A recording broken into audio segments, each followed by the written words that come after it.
Progressive Mindset Podcast. My name is Natalie, personal development and business coach, and each week I'll be bringing you an inspiring message or person to help you unlock creating and living a life full of energy and happiness. And today I'm going to start with a quote by David Goggins. Success is based off of your willingness to work your ass off no matter what obstacles are in your way. A little bit of emphasis on one word in there, but David Goggins, if you haven't heard of him, is considered to be one of the world's best ultra endurance athletes, and his book is called Can't Hurt Me. So if you haven't listened to it already, definitely recommend you do. It's all around mastering your mind and defying the odds. But why is this really important to the podcast today? I'm going to talk a bit around really cracking self-doubt, looking into what it means, breaking that and being confident, and avoiding burnout at the same time. And this is really key because it's really coming prevalent in the lives of my clients at the moment. This kind of feeling of self-doubts all the time, their faults, and it's really holding them back. And we all need to work together to really understand, how do we crack that? What do we need to do? What is it? What does it look like in our lives? How does it feel? And use it to our benefit. So I will start that by talking about what is the difference between self-doubt and confidence. So self-doubt is a lacking confidence in one ability or skill. And confidence is around the belief you have in your own ability to do things and be successful. So self-doubt is more around that lacking the confidence. And I'm going to start with self-doubt because I think it's fair to say that we've all felt self-doubt in our lives at one point. We probably all still do. As you build businesses or as you build in terms of your self-development, problems don't change. Obstacles still come our way, but they become slightly bigger or very, very different. So it's really important to have a reality check in with where you're at. And overall, self-doubt impacts our achievement. It holds us back from dreaming big. It holds us back from taking action. And confidence is a skill that we can actually master and get better at. So it's a great start to know that. Often people think confidence is about feeling better, and it's so much more than that. But it's about looking at the small steps to feel more confident, happier, and energized to then take action. And I guess it comes with the premise that you have to know your purpose in life. You have to really know your values, your vision, and your goals. Where are you going to? What is the journey? What's compelling for you in this vision? And then you kind of reverse engineer it back. And again, some of the similar themes to coming out from the previous podcasts I've done around coaching. But doubt is the seed of fear. And I heard this again on a podcast by Bedros Keuilian, who has got a book called Man Up. So if you haven't heard of that, go and look at that as well. And he talks about we should only be fearful of fear itself. And when I heard this, it was kind of like that mic drop moment. And I was like, I really had to think about it and think, okay, well, what does this mean to me? What am I fearing? Why am I fearing it? Or am I actually just fearing fear itself? And this is something that we can identify, look at. And again, our problems if we take action on them. So it's about stopping negative talk, stop, the comparison, imposter syndrome that we have going, and the failure to make decisions or poor decisions. That's a big thing as well at the moment, that people are very nervous or they're not sure about decisions they make, opposed to actually just going into it with an open mind, no fear of failure, and just seeing what it brings and thinking, whatever happens, I'm going to learn something from this experience. And when we talk about self-doubt, we talk about 4 areas, and this is really what I want to drill down on. So we tend to hesitate, and this means that we pause and we wait. And again, I want you to draw upon examples of your life where you're doing that or you've done that, and think about what's then been the output from being in that state. Hiding, so we put things out of sight, it could be even a kind of a self-doubt around, what do I need to do next? I'll just push it to the side and think about it. Therefore, you don't need to embrace that and think about what do I need to do to move forward. But we put it outside, out of mind. Helplessness, so a real need for help, just can't cope. Overwhelm as well. And that's when we kind of start to get self-doubt, is when we've got a lot of overwhelm. We allow lots of things to compound on our days, on our minds, and we then can't see the clarity to move forward. And we get hypercritical. So again, so we're talking here about hesitation, hiding, helplessness, and hypercritical. And when we are in this state, we are just hypercritical on every little thing that we do. Why did I do that? Why is that not good enough? And we get ourselves in a really vicious cycle. And there are some key things you can do around this, which I hope to explore in this podcast with you. And again, like anything in coaching, it's not about one size fits all. You really have to find what works for you, and then take empowerment in thinking this does work for me, and if it doesn't, letting it go, letting that thought go, letting that emotion go, and doing what is right for you. So where are you right now? If you take a moment to think about that and really ask yourself, where am I with self-doubt? Am I feeling many self-doubts? It may be that you're not, but you're wanting to be a little bit more confident, and actually you've overcome those areas, and it's like, great, that brings me a bit more empowerment to think about, well, how do I show up and be more confident? What does that look like? And I saw this on social media the other day, and I have a big stigma about following people and being inspired by people. And I think that's the key word, they're inspired. That kind of are very open-minded, have the same outlook in life and perspective that I do. And I can't remember what I saw it on the other day. I think it was Lewis Howes' podcast, and it was a video he was sharing. And somebody that was on there as a guest asked, what's the most important decision you have made in the last 18 months? And I thought this was really key because, again, it was that kind of that moment of, do you know, there's so much that have happened this year, but what is one of the key decisions that I've made that has actually been a life changer for me and moved the needle in my business, or, changed the direction of where I'm taking my life? And again, I think these are really powerful. So I'd invite you to even write these down and just take them away and think about this. Explore it with other people. Ask the question, what have you had as the most important decision that you've made, and see what they say. And often we won't be saying things like, I did a really great PowerPoint. We'll be saying things that actually inspire us. Like, I spent time, I did this with my family, or I volunteered, whatever the example is. So it often won't be drawn to something that is very task-based or business-based. It's actually something that impacts our lives and makes us feel good about ourselves and makes us feel good about helping others. And this I'm really tapping into, exploring what is your purpose in life. So going back to kind of self-doubt, really looking at then what strengths can you draw upon, and how can you help reframe this? Because once you then start to reframe this, you can look at, okay, I need to change those thoughts. I need to change the behaviors and the habits I have around that doubt that I have, that thought. And I need to get more empowered, and I need to change it. And a way to do this is looking at confidence. And confidence comes from our courage to learn. So if we're having a self-doubt, it might be that we're needing to go and explore something, to be curious, to go on a new journey and start building a skill. Because if we're doubting something, we're probably fearing something, and we need to look at what it is. And I'm kind of reiterating this deliberately so that you think about, right, what do I need to do? What is a competency I need to have to build that skill? And then we need to learn it. So you're identifying something, you're looking at where you are right now, and then you're looking at, okay, so what do I need to do? What options do I have of what I need to learn to start building on this skill? And then you need to kind of take the trying part, which is the action. And this is why I love this model in terms of competency, learning, and trying, because essentially it's going through a coach and grow model of where's the reality, what are your options, and what do you need to do to go forward? And that is all around then whether you succeed or survive. So really start tapping into what are self-doubts. And if you're really struggling right now and you're thinking, this still doesn't make any sense, I don't know what my self-doubts are, I'm still feeling that I fear failure, and I don't know what that failure is, I'm just completely brain fog here and this isn't helping. Great. Because another way to reframe this is to really break it down and think about, what are your skills and the skill set that you're missing at the moment, and what is a mindset that you're missing at the moment. And we call these kind of like, what are the gaps?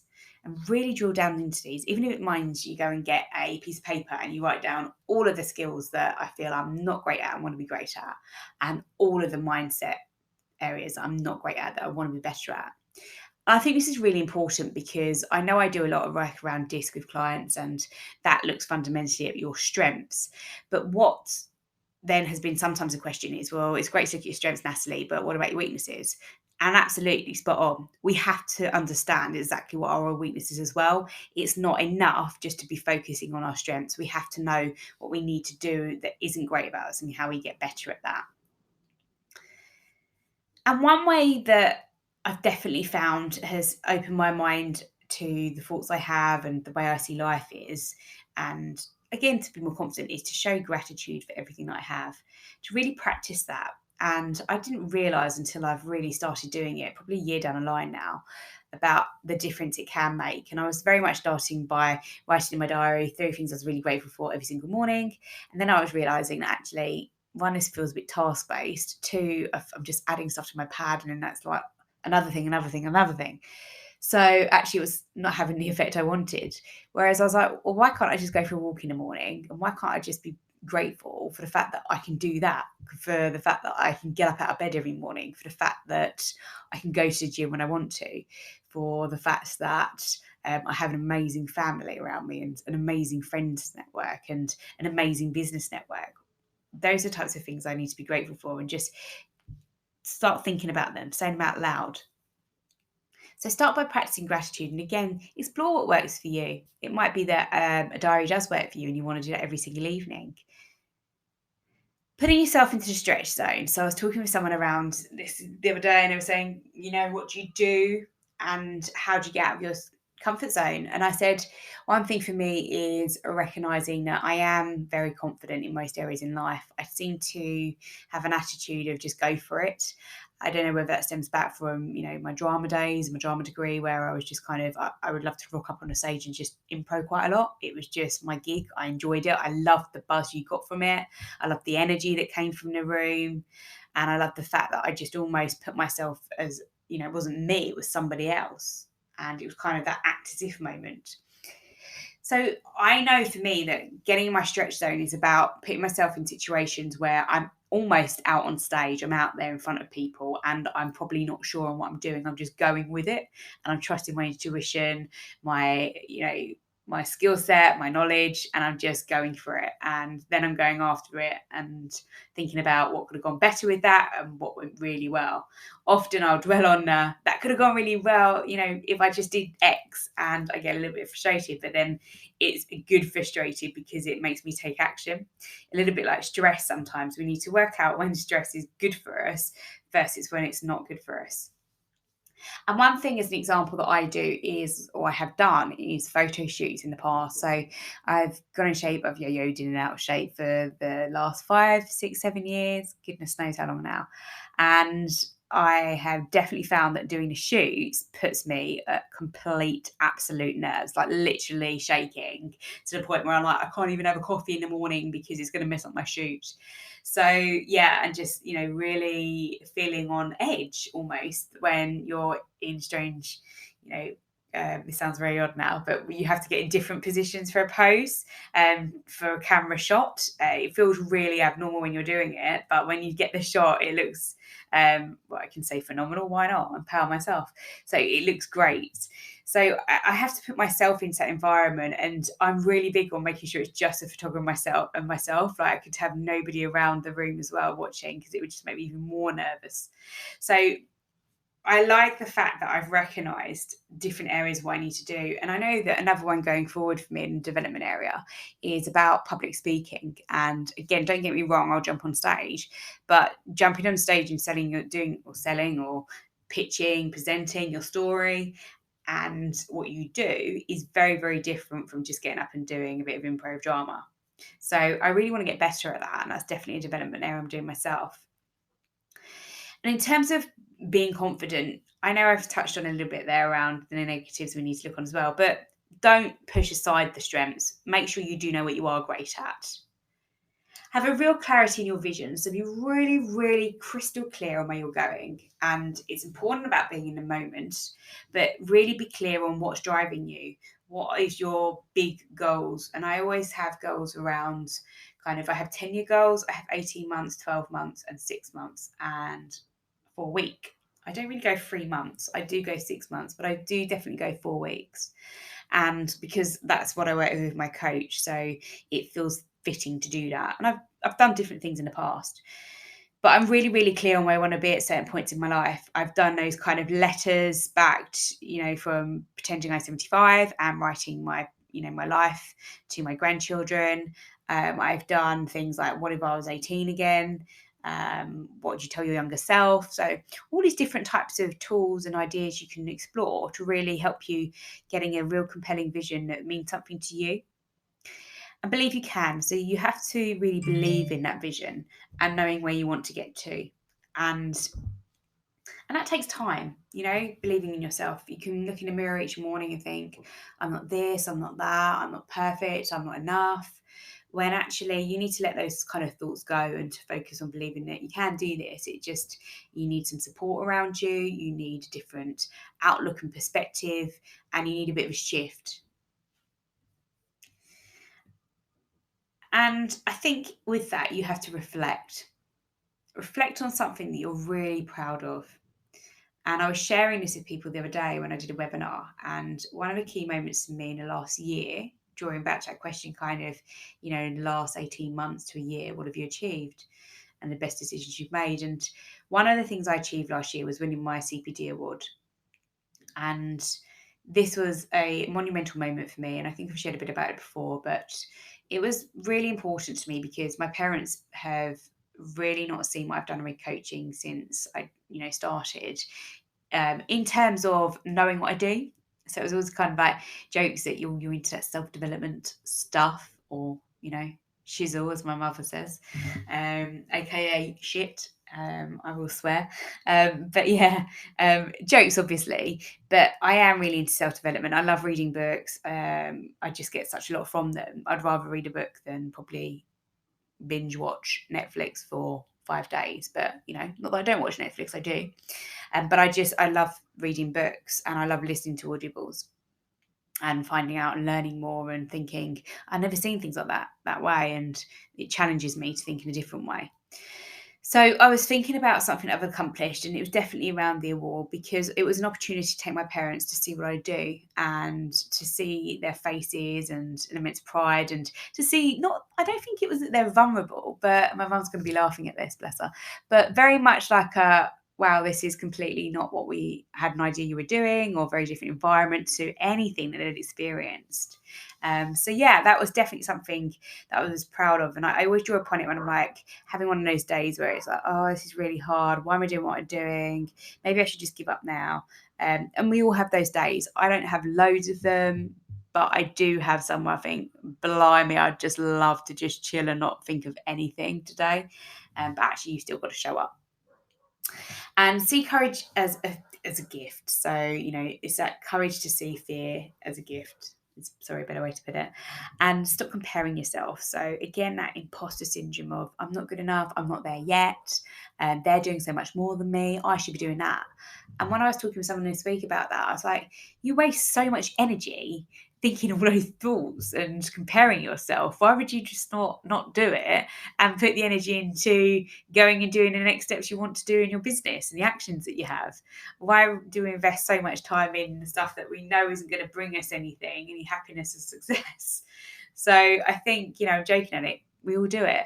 But stop comparing yourself to others. You are on a different journey. You are in a different place. And I know with my coach, I said this week that I know I might not be moving as fast as you think I should be or whatever. But one, I love the journey and the process. And two, I'm doing it my way because I want sustainability with building a business. I don't want to be, there is no overnight success. If you want overnight success, it's like years and years of grafting. That's what it is. And that hit me again this week. I was listening to Gary Vee, and it was about his business, wine business, and saying when he started his YouTube videos I think it was like 2008 or 9, something like that, around that time. You're looking like a good 10 years. And I was thinking like, wow, like I didn't know Gary Vee then. And suddenly, like the last year or so, he's a name that's out there. And again, if you haven't heard of Gary Vee, go and find out a little bit about him. He's very inspiring for me. And I just thought this just shows, doesn't it? Someone chipping away all the time, building, knowing they can, having the confidence to give things a go, not having all the answers, and, seeing a vision of where they want to be. So, yeah, stop comparing yourself. And one of the last points I'm going to say around is you are the average you are the average of the 5 people around you. Okay, so it's a key Jim Rohn quote. I'm pretty sure I've said it before in this podcast, but again, this shows how powerful things are. And it is around, again, the network that you have. And again, this is really something I'm focusing on at the moment. I know I network really well because I just love it. I love building relationships. I love talking to people, and I like going to places like whether it's my gym or anywhere community wise, and people are like, hi, how are you? I love that vibe.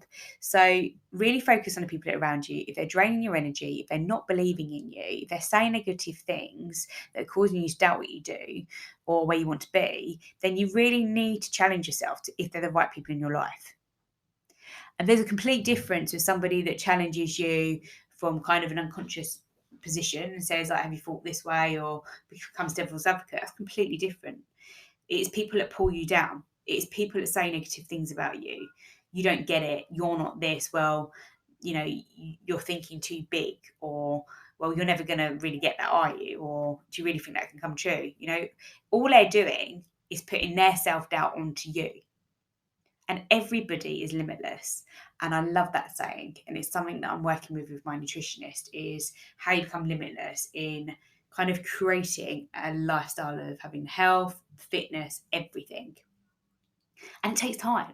Like I said, like this, I've been working on my fitness for years and I've yo-yoed up and down. So I kind of know what works and don't know, but I'm still learning every day around what works with my body and what's not. At the moment, I'm really tapping into building a high metabolism because I've really struggled at that the last few years, and it really plays on my mind. So again, having that person in my world has been a real game changer and shift in how I look at my fitness, how my energy levels are every day, because I haven't been having a gin every night as much as I love to. I haven't had coffee for 3 weeks, and I've been very, very focused on what I'm doing around that. And it's taken me 2 weeks to get into it. It's really, really hard. For me, it's been really hard. But once I've started to, it's been really powerful, and it's making a change that I can see. And then that's when you can see that the action you're taking is paying off. So now I'm going to kind of talk a little bit around avoiding burnout. And, no stranger to this, if you've listened to one of my first podcasts, I talked a little bit around hitting burnout last year. And burnout is a syndrome that is conceptualized as resulting from the chronic workplace stress where this has not been successfully managed. And that term specifically from the World Health Organization. And I'm pretty big on looking at, what are the right terms out there? Who are these bodies that are saying it? Are they justified and legit? And this is a great organization. So I thought it was really poignant to draw from them. Essentially, what it means, burnout, is that you have kind of 3 factors. It's that feeling of complete energy depletion or exhaustion. There is a complete increased mental distance and negativity around the work you do, the job, or just general life. And off of that, you have reduced productivity. And I think when I kind of read those points myself, it was a bit of that kind of light bulb moment of thinking about the situation I was in and what I did to move out of that. And it was very much a time where I just felt very empty. And what was key with this is that, especially with our times at the moment, a lot of people working from home, you can feel burnout at home still. It's not just because of the workplace, it's the environment that you're in within that. But it may be slightly different. You might not have the commute, so it's less physical, but you might have that kind of mental fuzziness. There's lots of people that have had to adapt and be agile to their work at the moment. And I'll give an example is somebody that might have children, they're having to work from home, look after the children, self-school, juggle the two. It's really challenging. And I know this from having conversations with really close friends that it's like, it's bloody hard. And the fact that that complete shift, very sudden for a lot of people, has that point where you then get this overwhelm. You're working all hours under the sun because you're getting up, you're thinking, I'm going to settle down, but then you've got to set the kids up, but then the kids come in and out. You've then got to focus on them. You then got to get back to work. And actually what you then do is end up putting the kids to bed and then continue working to finish what you needed to do for the day. So I can instantly see how people have had that mental fuzziness and a real fatigue, even though they're working from home. And then you get very confused. You're not in a normal routine. You get a lack of focus. You might find some anger or, sadness around this. And you start to withdraw. And that's really natural because all these emotions are they're energy depleting.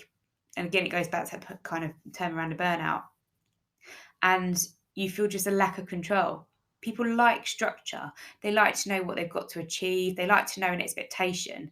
That's why leadership is so poignant, because people look to people to lead the way for them, to give them some fulfillment in terms of knowing that someone else has the answers.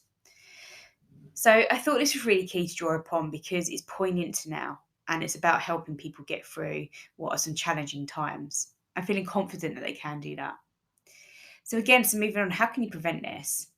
Well, as much as we all love to go on holiday, which I really, really would like now to right now, and just make sure you tap in and get that downtime in your planner. And again, when I'm working with people on time management, especially business coaching, it is really key about looking at your downtime. So always plan this in as the fundamental to your week. And Craig Ballantyne, in his book, The Perfect Week Formula, shifts from where he talks about his perfect day formula.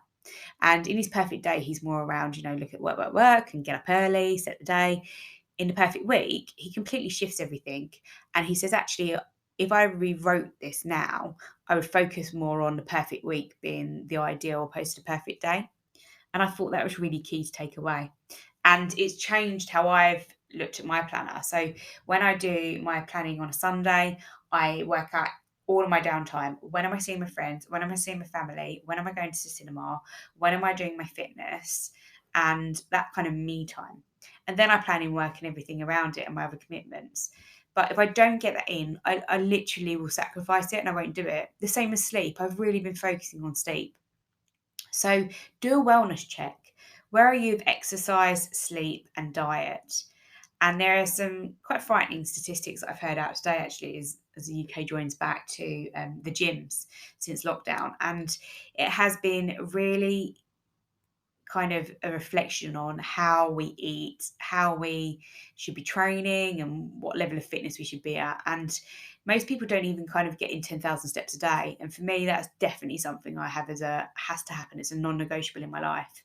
So have a little check in with where you're at. And it's not to beat yourself down about this. It's just to identify, I'm here. I'm not actually liking this. I think there's an opportunity there. Maybe I could tap into that. And it's breaking things down. Challenge your perspective. So again, see the positive and the strengths in things and what do you need to get better at. Really get to the root. So the key with then reframing things and breaking things down is that you get to the root. And you might do this by going, well, why do I feel this way? Why do I feel that way? And almost asking that 5 step of why? Like, when my niece hasn't done it yet, bless her, but I'm sure there'll be a point in quite soon when she comes up to me and everything is a why auntie, why auntie. So yeah, that little kid mode, and we all have done it before. But it's really useful still as an adult to say to ourselves, why do I do that? Why do I do that? Why do I do that? Why do I do that? And sometimes then just writing it down. This may seem completely crazy to you. And if it does, absolutely fine with that. It won't work for you. Some people, this will kind of sit with them for a bit and I think, actually, maybe I need to do that a bit more. Go for a walk, kind of reset. There's so much benefit in just getting fresh air. Take a scenario or an example of when we've had a good night out and we're feeling a little worse for wear the next morning. Surely, actually, we just want to, dump our TV on a sofa and, have a good movie or Netflix binge, as I said earlier. But actually just get out and go for a walk. Make yourself do it, even if it's 30 minutes, and just feel the difference from just kind of being in a moment. Don't take any social media with you or your phone. Don't listen to any audibles. Just be in a moment, listen to the sounds and what's happening around you and see the difference it makes. And cut yourself a break. So look at your life, identify your environments that you're in. I was working with the team, my coach, around building their fitness businesses the other week. And again, loads of these guys, because they haven't been in the gym, have been working from home. And we're having this debate about where do you sit in your home and work and the difference that makes. And it was just a great conversation because some people were like, well, I got told by my friend that I'm lazy because I sit on a sofa. And someone else was like, do you know, I sit in bed till about 12 o'clock and I crack through everything, but I don't tell anybody that. And it was just great to be open and just discussing this because, again, it's what works for you. Who has the right to say to you, well, you shouldn't be sitting on a sofa or you should get out of bed?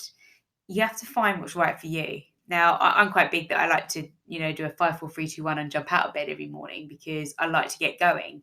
I like to feel my day in the morning. But for some people at work, I often find in the evening, just sitting actually on my sofa and doing a lot of work, I'll pencil in the work that it might be doing all my social media content. So I will position different tasks for different environments because that's what serves me best. Another example might be that I do my videos in my office space because it feels more professional. I feel more time driven in terms of what I've got to get done and by when. So just find what works for you. Practice gratitude and mindfulness. Again, key things you can do, breathing exercises. And if you need any ideas on these, please, reach out and let me know. I'm more than happy to help. Be disciplined on your work schedule. So that's key. So if you aren't working, then make sure you're having your downtime and time off. Look at working smarter. Working 12 hours a day isn't always productive. Really challenge to yourself to what productivity is for you and how you are going about your day. Kind of don't suppress your emotions. And this one is really the kind of last point I want to raise about this, because I just thought it's interesting that sometimes we can get very overwhelmed. We can compound all of these issues onto ourselves, and thoughts and negativity and ideas, lots and lots of different things. Everybody will be feeling different emotions and thoughts. But that feeling we get when we just think, I just need a good cry, let that happen. Don't take on everybody else's woes and problems in life. Make sure you are looking after yourself and being kind, and have a good cry. Find that person that you want to soundboard on. So there's a few people that I remember years ago when I was working with teams, and I used to ring up like my peers and just say, oh my God, I'm having a really bad day. This and this and this happened. And I just vent off everything. And then they'd do the same. And then I'd sit there and think, oh, wow, my day's not that bad. And I go, okay, like, what can I do to help? And I kind of be like, okay, cool, talk to you soon. And I just felt so much better. And it just changed my whole day. So really look at, again, don't suppress your emotions. Get them out in some way that works for you. Because often when we don't, we just take everything on and then we actually just combust. Something triggers us, or it becomes that moment when we just go, like, enough's enough. And we need to be able to recognise and be self-aware of ourselves in those states, because especially if we're leading teams or inspiring others, that isn't going to be a benefit to us. It's not going to serve us long term. So really think about that. So all of that is really ideas of how you can prevent things, but we need to know how to change. So we need to know how we move on from feeling, overwhelmed, uncertain, withdrawn, empty, not good enough, anxious, no energy. We need to know what we need to do to change these. So we need to imagine a life of where we're saying no to things that don't help us, and the power in doing that, not being a yes person to everything. Excited but a little bit nervous about the steps. A focus on our aspirations and envision where we're going to be. Excited to share our stories and connect with others. We need to imagine ourselves feeling confident in challenging situations where we don't have all the answers and we have to go and maybe relearn things or learn them for the first time. Invest in those that empower you and inspire you, and really think about the network around you. Who are those mood hoovers who are draining your energy and your time? And find the balance between that. So find, what are your health goals? What are your finance goals? What are your business goals, your personal goals? Think about all of these areas of your life and almost think about out of 10 where they sit, which ones are going well, which ones could you, be focusing on to improve. And see a shift in gratitude. So again, we tie back to that point of just waking up and seeing some small things that you're grateful for, and notice the difference it makes just by creating this pattern of doing this in your day and seeing how you change your perspective in life about almost the small things, and about whether you feel an achievement at the end of each day. What does it take for you to feel, I've really done something well today, I feel pleased with my day? Or are you just thinking about, right, that's another day over the next day, here we go? Identify the areas that are holding you back. So that might be one of them as an example, the fact that you can never feel fulfillment from one day. Often people say this, that they have really high goals and they're very driven, but they never actually feel that they've achieved anything in their day. And that doesn't serve us either. We need to be aware of that. How you show up to everything in life. So where we just said about your health goals, your personal goals, how do you choose to be in those areas of your life? What do others see about you and say about you when you're working with them or with them in those together? And start making sure that you make the right decisions. And I'm going to draw this a little bit to where you invest your time and your money, because often this is a big thing, is people don't have enough time or they feel they don't have enough money. You need to really look at what those areas are that you're investing in, and are they serving you? And if they are, absolutely amazing. That's where you want to be. That's great. Keep that going and build on that. And if they're not, just have that reality check in. Okay, so where am I now? Where do I want to be? And what do I need to change or continue? And you need to think about the wealth of material that is out there sometimes overwhelms us, especially on social media. There is so much out there, and there is a lot of great stuff for free. Don't get me wrong. I'm definitely tapping into some bits myself at the moment with certain people that inspire me, but don't feel a pressure to invest in things that aren't going to serve you at this moment in time. Just let it go, and make sure you put your time and money into the right places. So I know somebody that actually networking doesn't work for them. I love it, and I'm very specific about who I network with and where I do that. But for someone else, it just doesn't work. So again, know what does work for you and doesn't, and then make sure you build that into what you're working towards.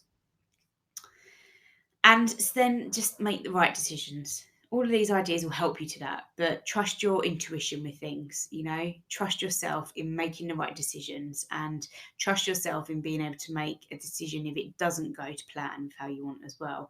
And you can come out of it, you just might need to change a few things. Have that confidence in yourself and what you're doing, and that belief. So thank you so much for listening to my podcast today. If you haven't yet listened to the podcast from last week, I spoke all around why you need to invest in a coach.